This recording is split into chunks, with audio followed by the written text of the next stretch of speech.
todavía. Bueno, ya les voy a contar la intimidad, Luisina, que yo me he enterado. Luisina, buen día, un gusto saludarte. Hola, ¿cómo están? Bien, ¿y vos cómo estás? Muy bien, muy contenta de participar en el programa. Muy bien, muchas gracias, en buena hora. Y sí, fue algo así, miren, yo le digo a mi señora, llamo a Luisina y llamala, capaz que quiera salir. Cuando llamé me dijo, ¿cuándo? ¿A qué hora? ¿Qué día? Por Inmediatamente. supuesto, fanática de la Ciudad FM. Ah, sí, FM Ciudad, siempre los escucho. eso siempre lo dijiste. Bueno, hay un pajarito que me dijo que tenés medallas de oro, pergaminos, cursos hechos. Verdaderamente, Ah, tal vez así es familiar mío, sí. La verdad que fui bastante estudiosa durante la carrera y tuve medalla de oro en la facultad y después otra serie de premios. mirá qué lindo, che. ¿Sos inteligente a papá o a mamá? Y acá la familia vota que por el lado paterno. Yo Por no el- quiero ofender a nadie. Claro, mirá que tu mamá fue vecina mía mucho tiempo cuando yo me puse de novio y me casé. Yo Claro, vivía sí, sí me enfrente. contaron. Claro, yo vivía enfrente de tu mamá, así que imagínate. Y ahí iba el Octavio a visitar a tu mamá y yo iba a visitar la familia de mi señora, que vivimos enfrente. Así que, Se Luisina, conocen todos. se conocen todos, los conocemos todos, te felicito, sé que has tenido muy buen promedio en tu distinguida carrera profesional. Y ahora queremos saber, vos tuviste en una encuesta sobre hábitos nutricionales, ¿en qué consistió esa encuesta? Bien, en el mes de septiembre y octubre se encuestaron a 903 argentinos, mendocinos, y aproximadamente 100 personas participaron de las otras provincias, entonces el total fue cerca de 1000 personas. De esas personas, más de la mitad, es decir, aproximadamente un 70%, manifestó que había aumentado de peso durante la cuarentena. Es decir, esta encuesta que iba dirigida a los primeros meses del 2020, indicó que los argentinos habían realizado una modificación de los hábitos producto del encierro, de aislamiento o propios de la pandemia que los llevó a ajustar sus horarios de trabajo y que los cambios nutricionales habían sido desfavorables. Claro, Luisina, estamos teniendo problemas de nutrición en este momento, los chicos fundamentalmente también, porque el sedentarismo Sí. nos ha llevado a quizás comer mal. ¿Qué aconsejas vos para las distintas edades? Por ejemplo, vamos a empezar por los adultos mayores, que son los más sedentarios, los que más están asentados en sus casas, salimos menos. ¿Cómo debemos nutrirnos? ¿Cuáles son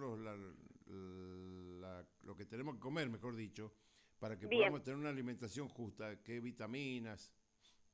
Bien, si hablamos de los adultos mayores, tenemos que tener en cuenta que ellos siempre presentan una reducción del gusto.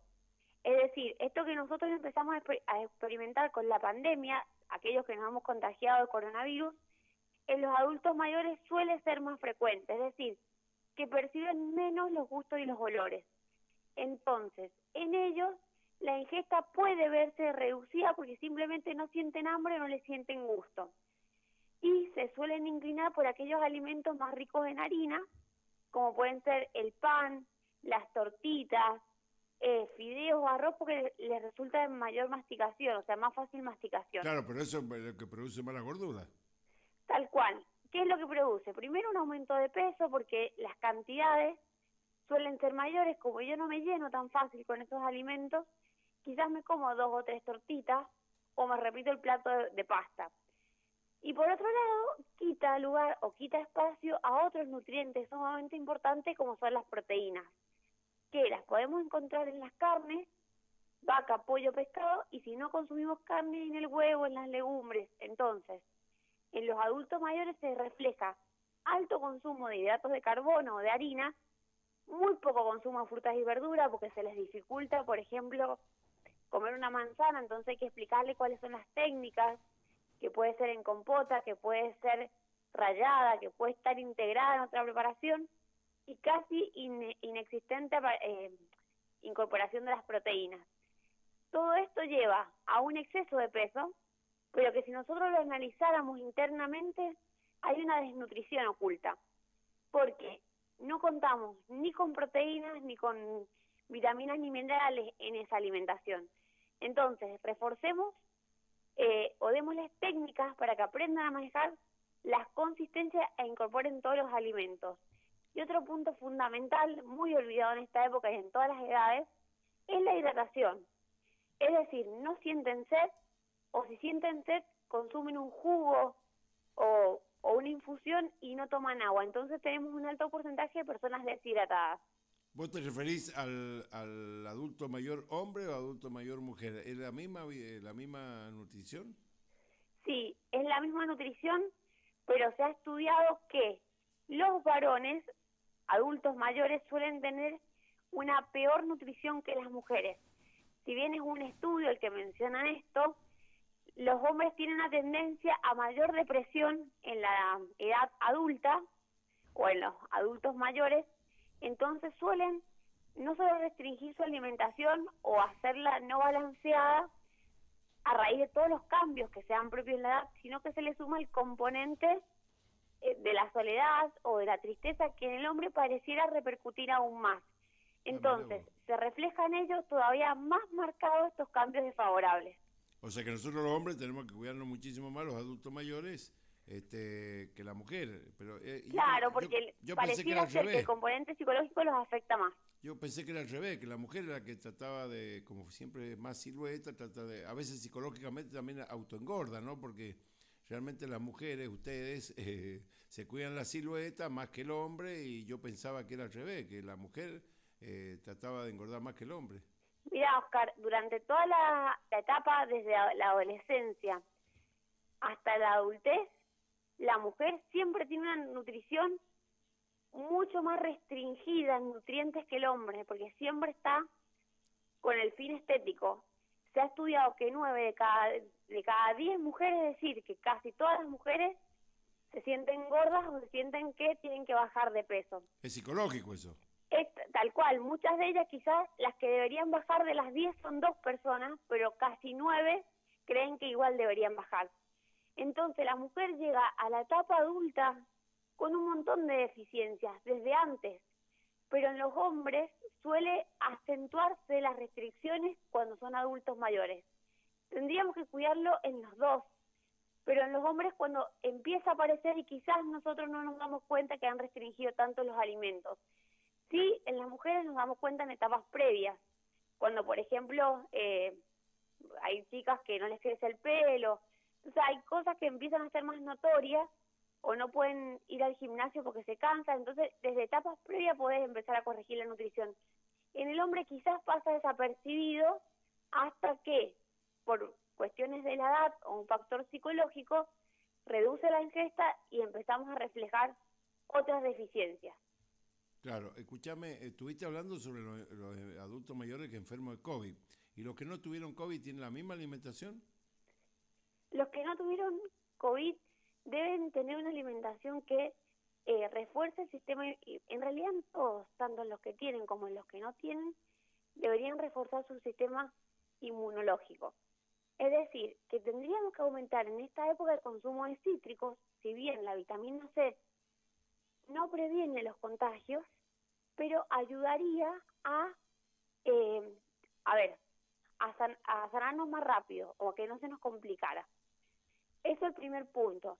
Entonces imaginemos si nosotros nos situamos en la edad del adulto mayor que no come casi frutas ni verduras, porque en la realidad menos aún va a comer un cítrico.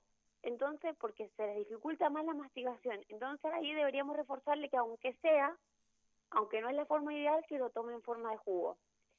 Después de eso, segundo punto importantísimo es que el principal multivitamínico que tenemos nosotros son las frutas y las verduras. Entonces, si ya incorporamos cítrico, reforzarle que agreguen vegetales de hoja verde oscuro, por ejemplo, la selga, la espinaca o el brócoli, que no es hoja, pero también me sirve.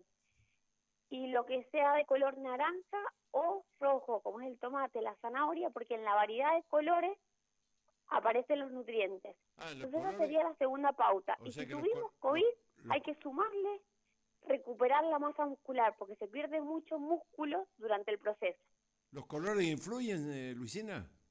Claro, los colores de las frutas y las verduras es una guía visual para identificar los nutrientes. Por ejemplo, lo que es rojo o naranja suele ser rico en vitamina A o beta-caroteno.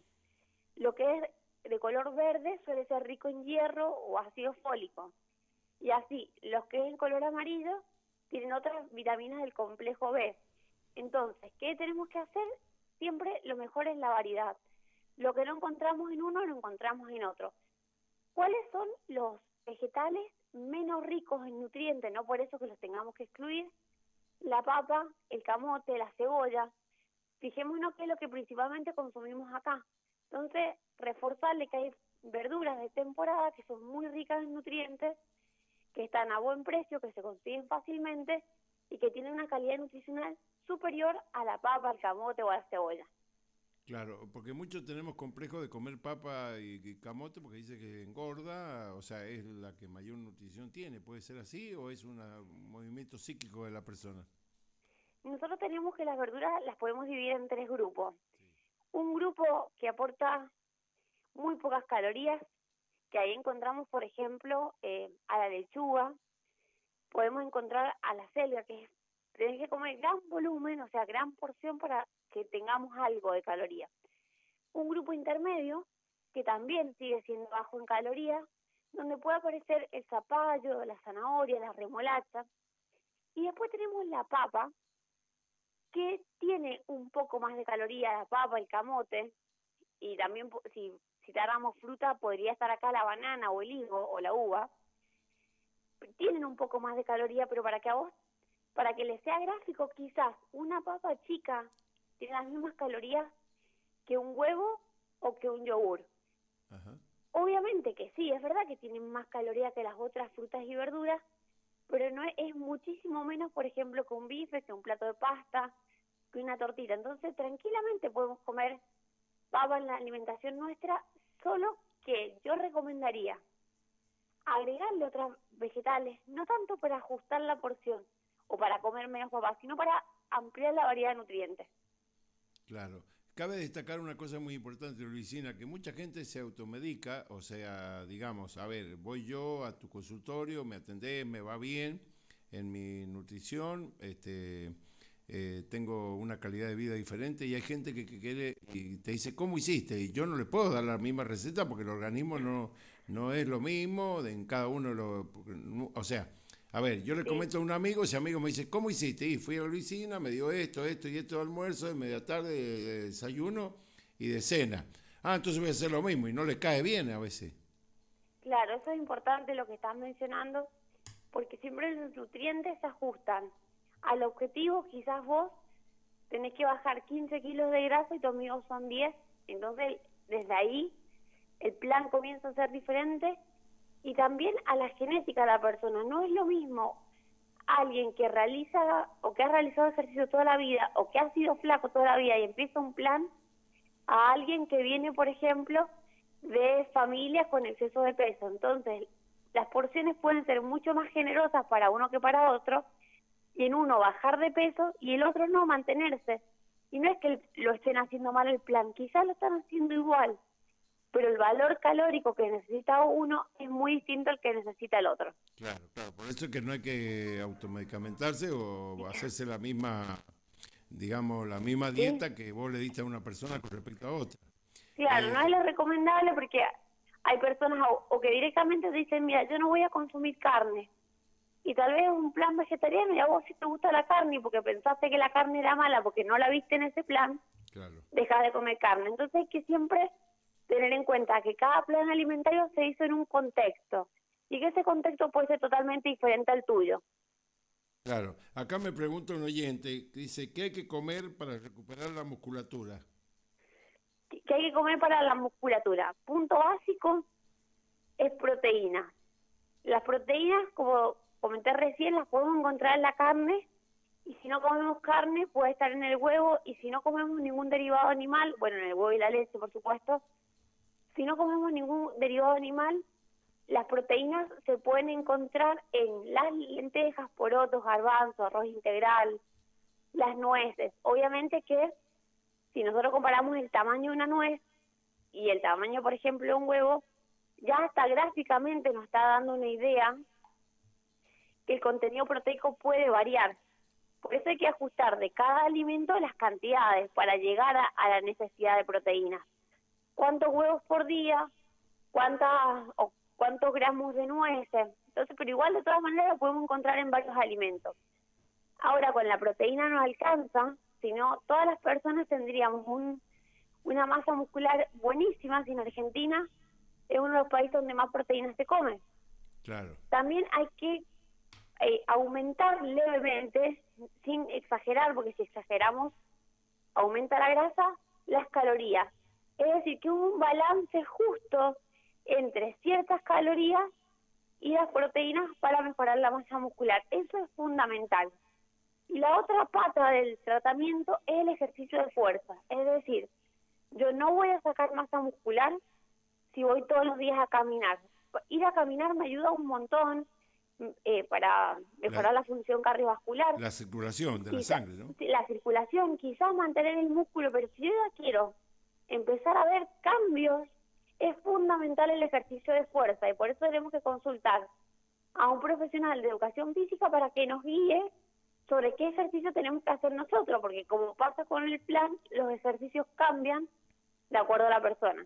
Claro, porque yo considero que el ejercicio no es todo para el mismo cuerpo. O sea, yo puedo hacer un ejercicio, otra persona más delgada o más gorda que yo puede hacer otro tipo de ejercicio. La gente va al gimnasio y cree que cualquier gimnasia que hagan los aparatos es necesaria. Y no es así, ¿verdad? No, mira, Oscar, respecto a eso, en la encuesta cuando entrevistamos a los 903 mendocinos, solo 450 habían hecho ejercicio durante los primeros meses del 2020.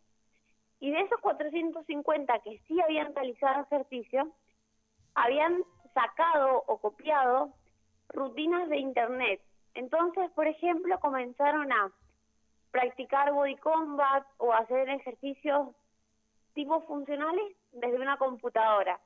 Dato anecdótico, que cerca de 200 personas manifestaron que se lesionaron cuando se ejercitaban en sus casas y que nunca se habían lesionado antes.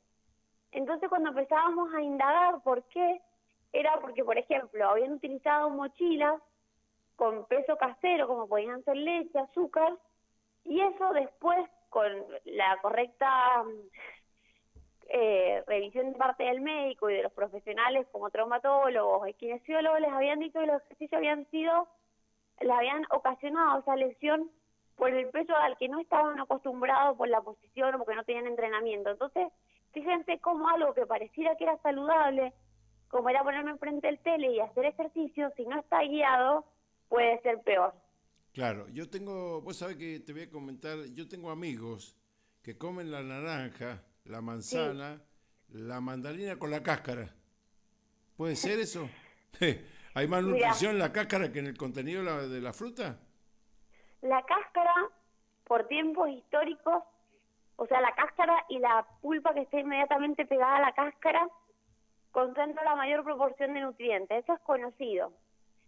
Entonces, por ejemplo, cada vez hay más estudios que mencionan que se debería comer el kiwi entero, es decir, lavarlo y comerme el kiwi como está, para aprovechar fibras, vitaminas y minerales que se concentran en la cáscara. ¿Sí? Todas las cáscaras, excepto la de la banana, que ya es una cáscara diferente, tienen un contenido de vitaminas y minerales importantes. Así que es cuestión de costumbre, por supuesto que consumir la cáscara de la mandarina o de la naranja va a ser mucho más dificultoso que la cáscara de la manzana. Pero bueno, podría, no sé, quizás si las cocina un poquito las comen. No yo lo he visto. Indicación. Lo que sí, Oscar, hay que tener cuidado que en la nutrición del siglo actual tenemos un montón de fertilizantes en el ambiente. Entonces, si la fruta no ha pasado cierto tiempo desde que le colocaron el fertilizante, que eso yo no lo voy a conocer porque Belardo era como, o no está correctamente lavada, cuidado porque en la cáscara se pueden concentrar más estos agroquímicos. Claro, claro. No, yo pienso que se hace, porque yo he visto hacer ensalada de fruta con eso, con cáscara, que es lo que me ha extrañado. Prácticamente lo único que echan sin cáscara es la banana, pero normalmente se usa, he comido, no es que se usa. En algunas casas de familia, fundamentalmente en verano, que la ensalada de fruta la hacen con cáscara toda, la mayoría de la fruta. Y nutricionalmente es más completo. Ahora depende muchísimo de la tolerancia. En algunas personas que tienen gastritis o que tienen algunas alteraciones digestivas no podrían consumirse las cáscaras, pero sí, es más nutritiva. Es como comer, por ejemplo, pero como también hay que ver acá el otro lado, nosotros no tenemos la costumbre, entonces posiblemente nos caiga mal y no nos haga falta incorporar la fibra de esa forma e incorporemos la fibra, por ejemplo, consumiendo papas rústicas, es decir, dejándole la cáscara, o consumamos la fibra consumiendo una manzana entera y no consumiendo la cáscara de la naranja y la mandarina, que nos puede hacer peor si no tenemos tolerancia. La cáscara de la papa, viste que la mayoría de los restaurantes ahora te sirven la papa cocida, por supuesto, con cáscara y todo. Claro, ahora es gourmet y está bueno, porque en realidad ahí se concentran muchas fibras que si retiramos la cáscara puede que no se aproveche. Claro. Decime una cosa, en la parte de la sandía y el melón, vamos a ir a esa fruta que Sí, a quien no le gusta, cualquiera de las dos. claro, Dice que la mayor nutriente está en la parte baja del fruto, digamos. Viste que la parte de arriba y la parte de abajo de la sandía tiene sí.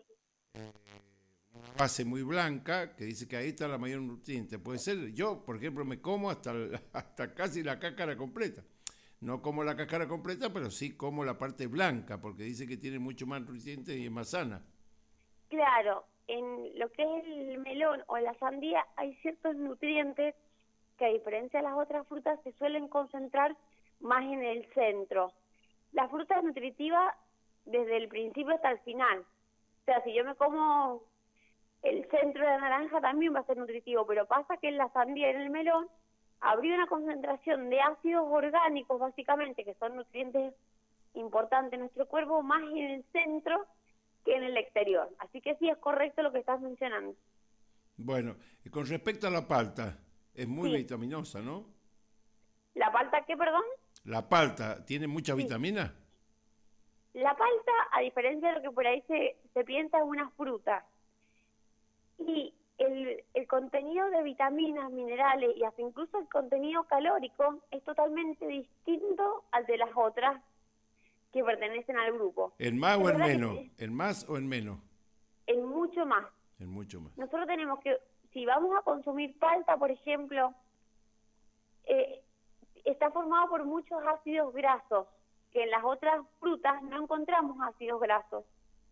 Entonces, si yo tengo que consumir, por ejemplo, una palta, tendría que, si estoy en un plan de descenso de peso, no consumir más de un tercio o media, como muchísimo media palta chica en una ensalada.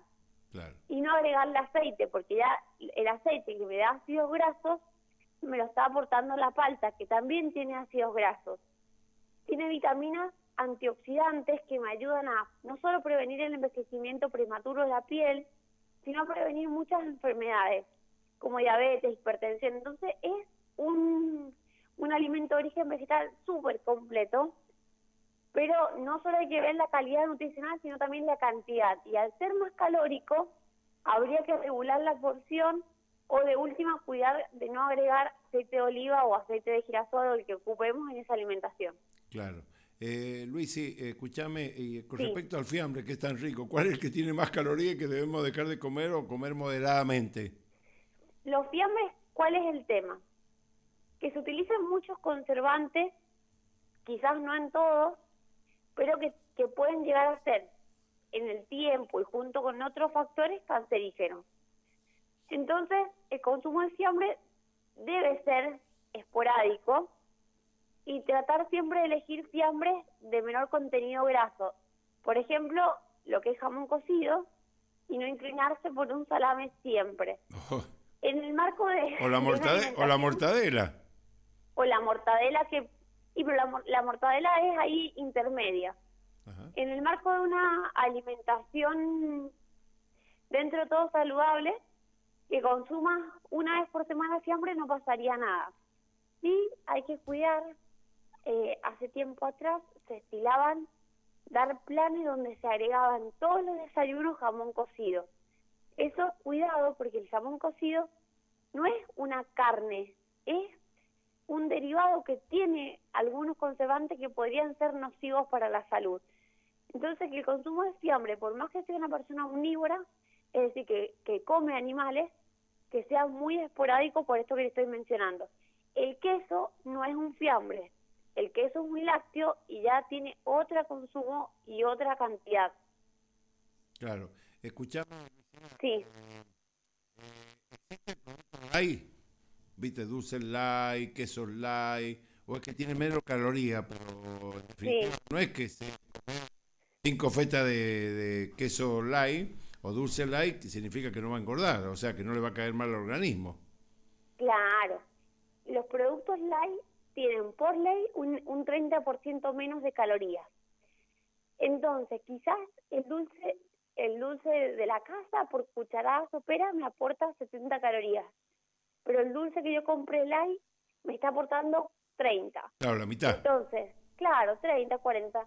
Sí, Si yo digo, bueno, es light, me voy a salir un poco más o me voy a cortar más queso, como mencionás, y el valor calórico se va a ir. Entonces, también en ellos, es decir, tengo que cuidar la cantidad. Si yo antes comía 2 cucharadas de queso común y paso 2 cucharadas de queso light, y voy a tener la mitad de las calorías, pero no aumentar la porción. claro. Cabe destacar también, Luisina, que no todos los organismos son iguales. Los que tenemos algún problema de diabetes, los triglicéridos, el caso del colesterol, del ácido úrico, no es para todos. Estamos haciendo una información general, porque cada uno organismo, Claro, para eso están los profesionales bioquímicos y nutricionistas que te equilibran la dieta de una manera tal que esas enfermedades no sean más abultadas que lo normal. Entonces, yo ¿sí? considero que estamos hablando de una persona normal, pero vamos a los que están enfermos o los que tenemos algún problema, como por ejemplo diabetes, colesterol, ácido úrico, triglicéridos. Sí. ¿Cómo se conforma la dieta? ¿Es más o menos parecida o una dieta muy especial? Hoy en día, excepto para aquellas personas celíacas, en donde directamente tienen una exclusión de ciertas harinas y ciertos cereales, y una persona, por ejemplo, con colesterol, con diabetes o con ácido úrico, las pautas de alimentación pueden ser iguales. Antes, la persona diabética teníamos que debía retirar, no consumir nada con harina, nada con arroz, nada de papa. Hoy se ha visto que más que excluir el alimento es ver cómo lo voy a comer. Por ejemplo, el caso del diabético. Vos me preguntás, ¿podés comer arroz? Sí, podés comer arroz. Pero trata que el arroz sea integral o trata que el arroz no esté muy pasado o que sean pastas al dente Ajá. o agregarle vegetales. Entonces, cuando yo lo cocino relativamente menos tiempo o como algo integral o al fideo o al arroz le agrego, por ejemplo, zanahoria, tomate, lechuga, es decir, una ensalada, algo que interfiera en la absorción de ese contenido de hidratos de carbono. Entonces, si yo soy diabético y me como un plato de pasta, y sí, la glucemia me va a subir un montón, pero si yo no soy diabético y me como un plato de pasta moderado y le agrego una ensalada, ni me voy a dar cuenta. Entonces, a esas personas se les va enseñando técnicas culinarias para que puedan continuar con la alimentación incluso de la casa sin que le afecte a la salud en general. Claro, escúchame, ¿la balanza es un drama tenerla en casa? La balanza, Porque yo no yo, por soy... ejemplo, tengo la balanza en casa porque Sí, tengo que controlar el peso debido a la pequeña diabetes que tengo sí, y bueno, y retención de líquido. Entonces me he comprado una balanza electrónica y tengo en casa y me peso día por medio y bueno, y ya que está, se pesa mi familia, que la mayoría son damas, salvo mi hijo y yo, y están traumadas con la balanza, porque se trauman con la balanza. y son delgadas, convengamos. Sí, y son, El, vos las el conocés. tema de la balanza, si es un caso como el tuyo, donde tenés que controlarte la retención de líquidos, por supuesto que te puedes pesar varias veces en la semana. Ahora, si no hay un motivo de retención de líquido y te vas a pesar solo por la diabetes, solo porque estás en un plan de descenso de peso, solo porque tenés colesterol, yo recomendaría pesarse una vez por semana, una vez cada 2 semanas, y siempre acompañarlo con la medición de la cintura o del cuello. Principalmente en las mujeres, donde por periodos, por ejemplo, como son los periodos menstruales o por ciclos hormonales, pueden tener una diferencia importante de peso y que igual hayan bajado o hayan descendido. En cambio, si yo me peso y me mido la cintura, voy a saber si realmente bajé o no bajé de peso. Claro, claro. Ese descontrol a veces por querer ser más flaca, más estética, más modelo publicitario, que es el error de todo, tanto en la Sí. fabricación de ropa, que fabrican ropa chiquita, y tanto como que quiero ser silueta, ¿puede llevar a la bulimia o a la anorexia? Mira, Argentina es el segundo país de todo el mundo que presenta más casos de bulimia y anorexia. Sin embargo, es algo que no nos alarma y sí nos preocupa la obesidad, que también es una enfermedad y que hay que ocuparse. Pero tengamos en cuenta que Argentina ocupa el segundo lugar en trastorno de la conducta alimentaria. No es un dato menor y hay muchas personas que nosotros las vemos normales por la calle, que no están consumidas de flaca, que son excelentes profesionales o brillantes en lo que hacen y tienen un trastorno de la conducta alimentaria.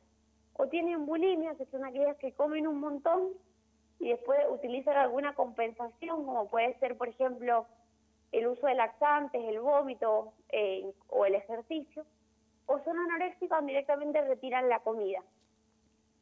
Claro. Muchos de ellos responden a estos patrones culturales que se sienten fuera del talle 36, se sienten fuera del éxito si no son más delgadas o más delgados, porque también hay hombres. Y otros responden a problemas ya más complejos, como pueden ser relaciones familiares y demás que las desembocan en esta enfermedad. Son enfermedades psiquiátricas, es decir, que cuando una persona tiene bulimia o anorexia, sí o sí necesita la participación del equipo de salud mental. Y después entramos todos los profesionales, pero no nos olvidemos que acá tiene que estar el psicólogo o psiquiatra trabajando firmemente con estos pacientes. Claro, porque vos sabés que tengo casos que te dicen, che, ¿cómo adelgazaste? Qué bien que te fue. Y en cambio yo hago lo mismo que vos y engordo. ¿A qué se debe eso? Al metabolismo. Nosotros tenemos que el metabolismo es la base de lo que nosotros gastamos de calorías por día, y en un varón siempre va a ser más alto que en una mujer.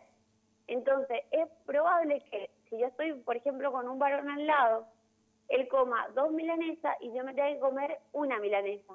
Claro. Y sin embargo, él va a bajar 3 kilos por control y yo tal vez voy a bajar 1 kilo por control. Pero eso es genética. Es como decir, tengo mi hermana que se repite el plato, todas las comidas, y es la mitad de lo que soy yo. Es genética. Es decir, que venimos determinados con un metabolismo. Después, nosotros a eso lo podemos ir como mejorando. Puedo tener un metabolismo bajo por ser mujer, o puedo tener un metabolismo bajo porque genéticamente tengo ese metabolismo, pero sí, yo hago ejercicio, lo voy a mejorar y tal vez voy a tener un metabolismo mejor que el de mi hermana. Claro. Pero no podemos ir en contra de eso, tenemos que adaptarnos a eso.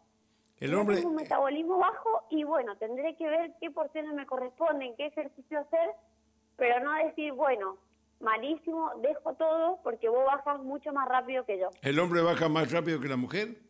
Siempre. Te diría que son excepcionales los casos que no ocurre eso, pero es porque el hombre tiene más masa muscular y la masa muscular es donde más se consume energía, y a la vez el hombre quema energía hasta incluso cuando no está haciendo nada. En cambio, el organismo de la mujer tiene menos músculo, por lo tanto, el cuerpo consume menos energía, y aparte la mujer genéticamente está preparada, por más que después sea una elección de vida, para procrear. Entonces siempre va a tener una tendencia a guardar grasa o a tener reserva de nutrientes por si va a ser madre en algún momento de la vida. Claro. Entonces, frente a ese panorama nos tenemos que adaptar. ¿Qué relación peso-altura significa? Porque viste que dice todo el mundo, y yo mido 1,70 m, tengo que pesar 70 kilos. ¿Qué hay de verdad de eso? Y la evidencia es muy limitada, porque yo puedo pesar 50 kilos, tener un niño, adelgazar y volver a pesar 50 kilos, y me voy a dar cuenta que mi cuerpo cambió. Y posiblemente cambió porque perdí músculo en todo ese proceso y aumenté la grasa, por más que el peso siguiera siendo el mismo. Entonces, cuidado, porque sí podemos calcular qué peso deberíamos tener para nuestra altura, pero hay que ver la calidad de ese peso. Tal vez vos decís, bueno, yo debería pesar 70, pero peso 72 kilos porque gané 2 kilos de músculo y vas a estar mucho más saludable que el que pesa 70 a cuesta de haber perdido 5 kilos de masa muscular. Entonces siempre hay que observar cuál es la calidad de esa composición corporal. Claro. Se puede calcular con el índice de masa corporal, pero una vez que yo obtengo ese resultado, analizar si mi composición corporal es correcta o no. Claro. Vamos a entrar a la parte de bebida ahora, así vamos terminando la nota, que es muy importante lo que estás diciendo. Seguramente la gente se está agarrando la cabeza, así que te voy a preguntar cómo hay que hacer para conectarse con vos, tener consultorio y todo, para que la gente vaya a una gran profesional como sos vos. El vino... Muchísimas gracias. No, y lo sé, y están los cuadros que lo demuestran.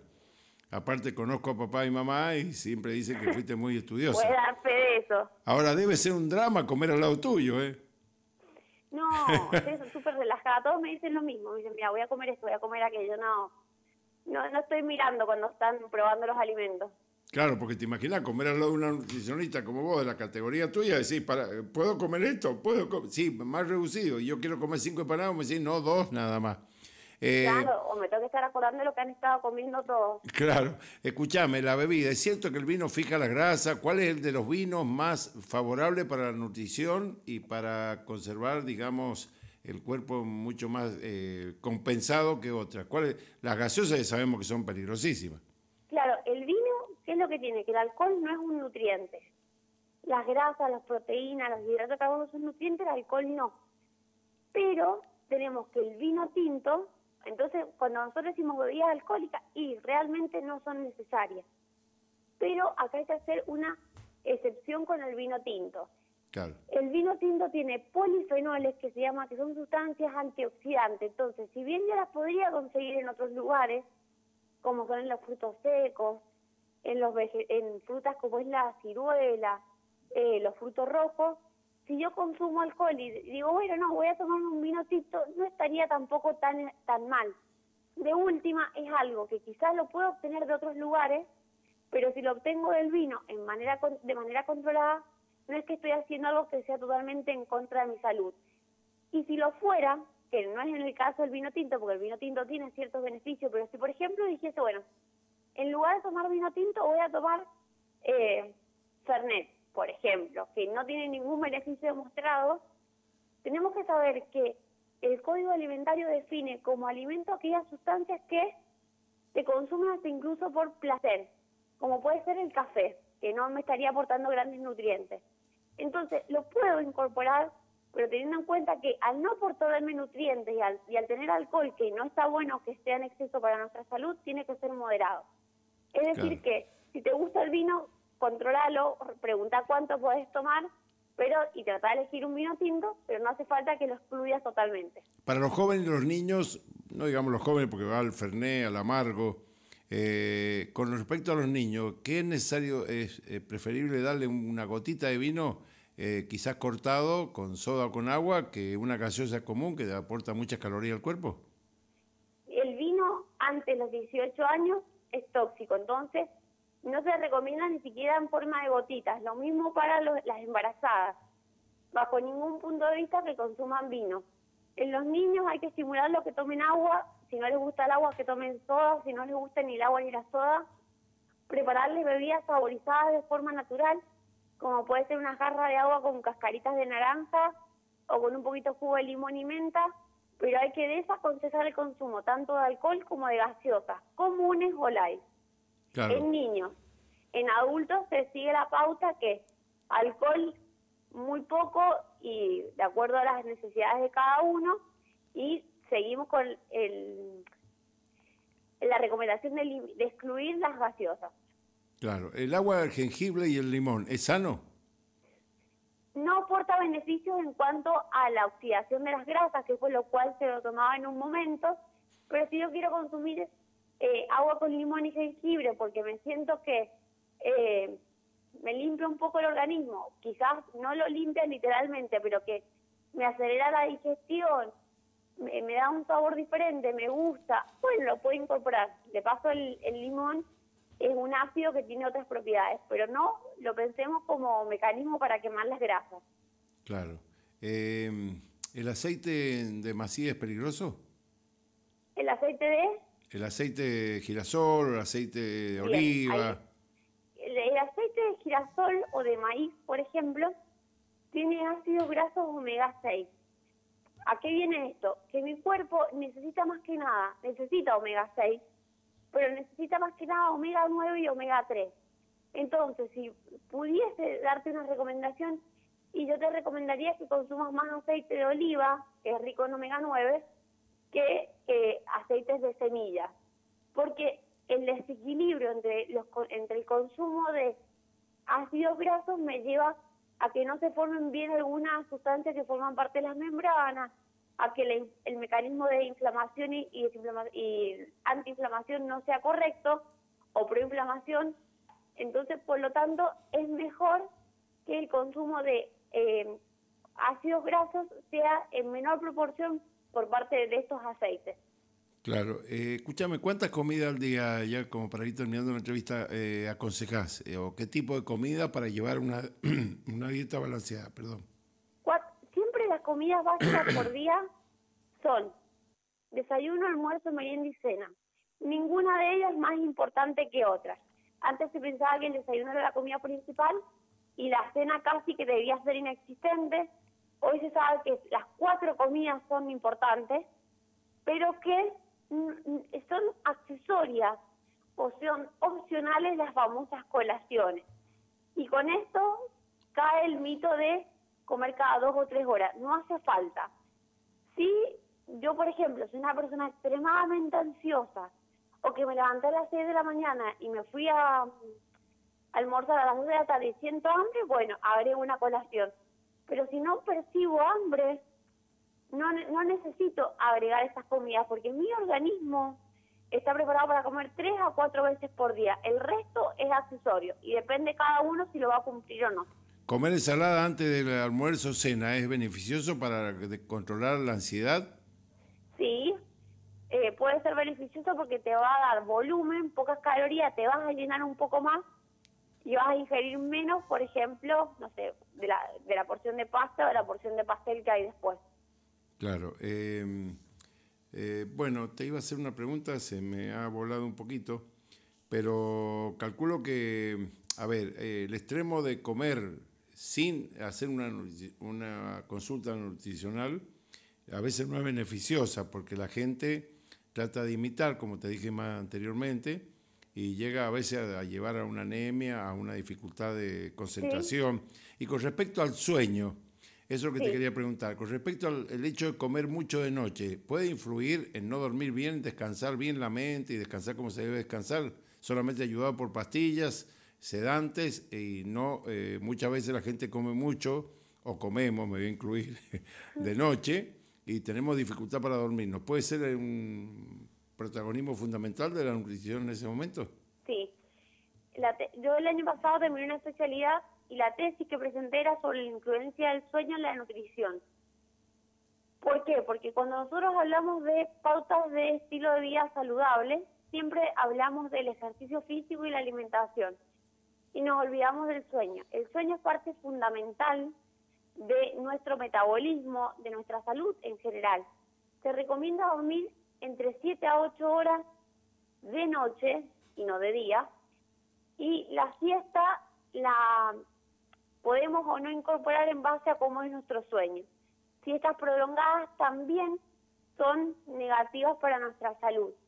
Entonces, si ese sueño tiene que ser entre más de 6 horas hasta 8 horas de noche, pero yo cené un montón, es probable que duerma que la cantidad de horas que te mencioné, pero que la calidad no sea la adecuada. Claro. Que tenga ronquidos, me despierte reiteradas veces en la noche, tenga apnea. Entonces, tanto la cantidad disminuida de horas de sueño como la calidad baja, es decir, que duerma 8 horas, pero que no descanse correctamente porque me desperté 2 o 3 veces, estaba molesto, me sentía pesado, afecta nuestro metabolismo. Es decir, que es más probable que tenga más colesterol, más triglicéridos, que tenga niveles más altos de azúcar y que mi peso corporal sea más alto. Es decir, el sueño impacta en el peso corporal y es por eso que tenemos que empezar a mejorar la cantidad y la calidad del mismo. Muy bien. ¿Y qué pasa con la gente que trabaja de noche? La gente que trabaja de noche grupo que está expuesto a grandes consecuencias negativas en la salud. Por supuesto que siempre dentro de lo ideal, lo posible, y si yo no puedo trabajar con luz de día, porque o soy médico, o trabajo en seguridad, o tengo horarios rotativos en la fábrica, bueno, trabajaré de noche. Pero tengamos en cuenta que nuestro organismo está preparado para dormir en ausencia de la luz solar y alimentarse y moverse en presencia de la luz solar. Claro. Entonces, en estas personas que inevitablemente deben invertir los ciclos, yo les recomendaría que en la noche tengan ciertos patrones de alimentación para que el cuerpo no sienta tanto esa diferencia o ese cambio tan abrupto entre lo ideal y lo que está sucediendo hoy en día. Claro. Acá me pregunta la doctora Blota, que la saludo cordialmente, siempre está presente en el programa nuestro, iba a estar hoy, pero por razones de trabajo particular no puede venir, va a estar el sábado que viene quizás. Dice, Sí. ¿qué importancia tiene el huevo y sus características nutricionales? Yo soy una defensora del huevo, que por tanto tiempo se lo criticó. Nosotros tenemos que el huevo tiene todas las propiedades nutricionales, todas, excepto le falta una vitamina. Es decir, que si soy una persona que, por ejemplo, no consumo carne, o que no puedo comprar la carne, o que no me gusta la carne, o que no como otros nutrientes, si yo incorporara huevos a lo largo de la semana, tengo gran parte de esa cuota de proteínas, vitaminas y minerales cubierta.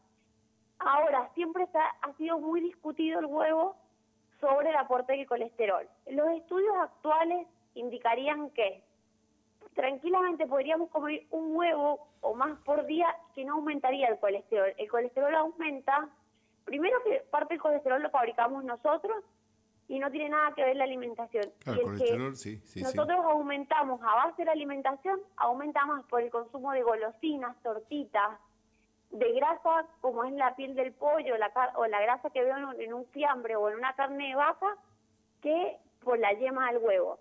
Entonces tranquilamente podrían comer un huevo diario, siempre que no sea frito, cubriendo un montón de vitaminas, minerales, proteínas, sin necesidad de sacarlo o excluirlo por miedo al colesterol, que ya estaría demostrado que no aumenta el colesterol. ¿Hablamos del huevo cocido, frito o pasado por agua? ¿Te acuerdas del huevo? Nosotros comíamos el huevo pasado por agua, me acuerdo. Le rompíamos el huevo, sí. Para que sea seguro, tiene que estar sometido a hervido por más de 5 minutos, seguro. Mínimo son 5, preferentemente que sean más minutos. Porque si el huevo es crudo o el huevo está mínimamente expuesto al fuego, puede contener salmonela, que es que nos puede ocasionar una enfermedad con consecuencias nerviosas, o sea, con consecuencias hasta incluso mortales. Entonces, recomendación, siempre el huevo va bien cocido y dentro de esa cocción que no sea frito, porque a través de la fritura le voy a aportar muchísimas más calorías que si yo le hiciera, por ejemplo, un huevo duro o un omelette, no las tendría. Claro, con respecto al pan, las galletas de gluten, las galletas criollitas, ¿tienen la misma cantidad de vitaminas? El pan y las galletas y las tostadas tienen todos similares valor calórico. Porque yo siempre refuerzo esto, porque cuando empezamos a cuidarnos, sacamos el pan y comemos solo tostadas o comemos solo galletitas y sacamos el pan. Es lo mismo, es otra presentación, pero el contenido de vitaminas y minerales es muchísimo más alto en aquellas galletas o en aquellos panes que tienen semillas o que tienen salvado, es decir, en aquellos que yo veo que son productos integrales. Ajá, entonces, bueno, creo que hemos pegado una recorrida bastante importante, Luisina, ¿no? Sí. Hemos recorrido todas las nutrientes, me voy acordando de cosas, te voy preguntando y creo que ya no nos quedó nada en el tintero como para ir terminando. ¿Cómo puede hacer la gente para ubicarte? Sé que el consultorio lo tenés en la casa de los papás. Ahí, claro, me pueden ubicar al 0261 156 4 00019 o si no a través de las redes sociales y yo los cito, no hay problema. Claro, quedaría mal preguntarte la edad, pero sos muy jovencita vos. Y yo tengo 28, no sé, depende. 28 años, qué profesional, por favor, qué profesional, qué orgullo para Rivadavia, y ni hablar de tus padres, ¿no? Porque realmente los conozco hace muchos años y Bueno, me parece que tu papá no te hace mucho caso, me parece, ¿no? No, ya está más encaminado. Claro. Pero bueno, está bueno lo que mencionabas porque cuando yo en un momento mencioné que quería ser nutricionista, como venía de una familia totalmente diferente y con otras carreras, me acuerdo que me dijo mi papá, bueno, qué suerte, que vos siempre has sido una persona estudiosa y tenés cursos de inglés terminado todo, porque no sé si vos vas a tener trabajo, y cuando cuando realmente haces lo que te gusta, te va bien. Entonces quizás no, la profesión, más que elegirla por la salida laboral, hay que elegirla por lo que realmente te gusta, porque no hay un día que yo no esté trabajando, porque es lo que elegí, me apasiona y he seguido creciendo en lo mismo. Así Claro, que bueno, la calle es como Constitución. es Independencia al 800. Independencia. ¿Al cuánto? Al 800. O sea, claro, vamos a decir desde el Pichón, ex Pichón, La Guapa, hacia el este. El Saporiti, claro, derecho. Es derechito y llegando al barrio. Exactamente. El 261-640-0019. 640-0019. Acá me pregunta un oyente, ¿reciben mutuales? Las prepagas se les puede hacer, bueno, por supuesto con facturación les hacen el reintegro. Después con algunas mutuales no tienen convenio con las nutricionistas, entonces siempre eso se va evaluando dependiendo del caso. Claro, vos no trabajás en ningún hospital, ¿verdad? No por el momento. Por el momento no, te satisface tu No, consultorio. he trabajado en otra situación en clínica de obesidad mórbida, pero en este momento estoy solo con el consultorio porque me demandaba bastante tiempo y me concentré en esto, pero no descarto trabajar en otros ámbitos. Me faltó una sola pregunta y terminamos. Sí. ¿El invierno y el verano influyen en el alimento?